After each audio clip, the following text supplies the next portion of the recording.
Hello বন্ধুরা, কেমন আছো? প্রতিদিনের মতো আজকেও লাঞ্চ ভিডিও নিয়ে তোমাদের কাছে চলে এসেছি।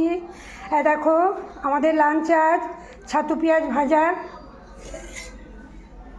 চিকেন, এটা কুলের আচার করেছে, একটু নেবো আর রেখেও দেওয়া হবে, এঁচড়, আলু, সজনে ডাঁটা দিয়ে তরকারি, সবজি, ভাই তোতা চিকেন খায় না, ডিম আলু সেদ্ধ আর বাটি পোস্ত।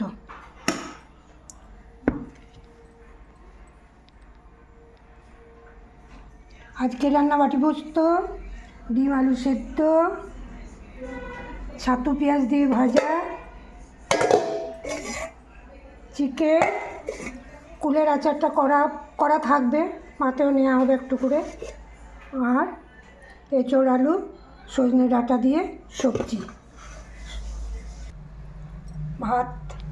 সবাইকে অনেক ভালোবাসা, সবার জন্য অনেক শুভকামনা থাকলো, ভালোবাসা দিয়ে রাখলাম। নেক্সট ভিডিওয়ে দেখা হবে।